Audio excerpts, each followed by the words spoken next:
Hello, Top Fan Rivalry followers. It is another one-on-one. This time I got Dave. He's a White Sox guy, and he's going to break this down for us. And I've a lot of conversations with him on and off line. So this one's going to be fun because he's going to give us the truth about the White Sox. So first of all, what makes you a fan of the White Sox?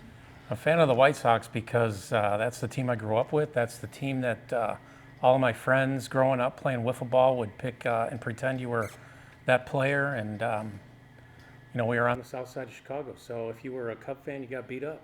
So. There you go. That's fair enough. So what drives you nuts now about the White Sox? Drives me nuts. How long do we have? Yeah, hour or two. Go for it. No. What drives me nuts is that we're on like season 3 or 4 without a regular second baseman that's major league caliber. Mm-hmm. We're rotating right fielders. We spent all of our free agent money on a replacement level left fielder. Up until we made some trades at the end of the year, we did not have a major league caliber catcher. Mm-hmm. That's just kind of the start. That's the start of it. So if you were going to break it down, you were given the keys to the kingdom. How do you improve? How do we improve? They've actually done some good things. We've got a stud in the minor leagues, Colson Montgomery, that's coming up to play shortstop. There's some good pitching in there.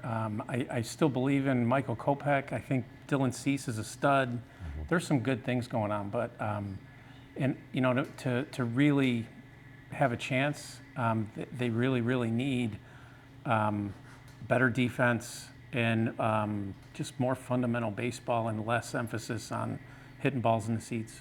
Yeah, it seems to be the theme this year, right? Everybody wants to hit the long ball, but we have one team in the World Series this year that didn't do a lot of that. Right. And they ran a lot. Right, and they've got good athletes at every position, guys that can play the game almost any way you want to play the game. Mm-hmm. Corbin Carroll, everyone talks about his speed, but the guy's got power. He'll play the game any way you want, and he'll beat you more times than not. So you need athletes like that. Mm-hmm. And Elvis Andrus at second base, he was a great player in his prime, not the answer. Yes, Monty Grandal's done.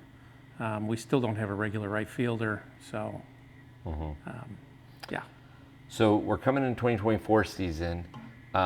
We just ended 2023 season. We don't know all the acquisitions and all the moves that are going to happen. But that being said, I think the Guardians are sliding a little bit, maybe. Detroit's got a shot, but could you win the division next season? The thing with that division is you always have a chance, and I don't know that that's a good thing because nobody's really that good. They probably have a shot, but a lot of things will have to come together. They're going to need to replace Lance Lynn and Lucas Giolito. I don't know who does that. They're going to need to get out there and get a couple position players that can really contribute.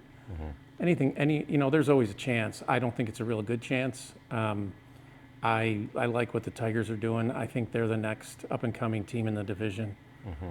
So it's going to be tough to compete with. Minnesota's not terrible. They showed some stuff this postseason by getting there and then winning a series, and so Minnesota's not terrible. They're not terrible, but it's hard for anyone to take anyone seriously in that division, unfortunately. And I put it this way: the Twins are probably on my list along with the Cubs. I can't stand the Twins, so I'm not going to give them any credit. Okay, fair enough. And so, just a sidebar. Can you imagine for a second? Because now the season starts later, it ends later. You got extra World Series, you got extra playoffs. Can you imagine if the Twins make the World Series against the Rockies or the Phillies, and you're in, the 4th, 5th, 6th of October? What it's going to be like outside? Well, yeah. The last World Series games are going to be early November, right? Mm-hmm. So yeah. It's going to be a little chilly. Yeah, unless it's teams with a dome. Otherwise, yeah. The major league season's too long. Everyone knows that, but there's too much money involved for them to contract it. Well, now, now they have so much of the playoffs, right? And so many teams making. You've got different ways. You got a best of 3 now. You got best of 5, best of 7, and then you got your World Series. before you know it, we're going to have rules like everybody has to play 3 innings and get 1 at bat, like Little League, and 28 out of 30 teams are going to make it. Well, think about this too. I mean, this hits close to home for you, but your team won 100 games.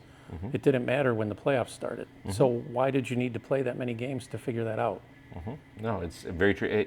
Most people will tell you, hey, it's no different. Having that time off is no different than the All-Star game, All-Star break, which is true. But when you come back from the All-Star break, it's best out of 70 or best out of 75 games, not best out of 5.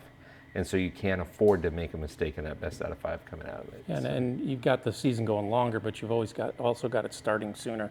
They're into late March now with opening day. Yeah, I mean, even when the White Sox make the World Series, if they're playing an East Coast team, they're playing the Mets, it's not going to be I like warm. you use the word when. Yeah, listen. I'm not quite there yet.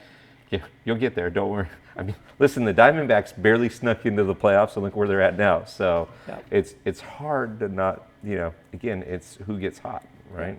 Yeah. So, They just need better asset management, better, more accountability in the clubhouse. Similar to some other teams, it's not you don't feel like they're a team. You feel like it's a bunch of individuals trying to go for their individual goals all the time. And a team like the Diamondbacks, that's a team. They're all rooting for each other. You got guys sacrifice fly. The guy's going to be a rookie of the year hitting sacrifice flies. You've got guys bunting guys over and giving themselves up. And you just, for a lot of these teams that are struggling, you don't feel like it's really a team effort. well, at least you have that to cheer for, right? Being out there, and I mean, and next year you got the White Sox, right? Yeah, we'll see. I go into every season with hope. I've been a fan forever. The last 2 years have been really hard because you really think we got a shot. We got the pitching staff. We've got a good bullpen. You got Luis Robert. You've got some really good pieces on the team.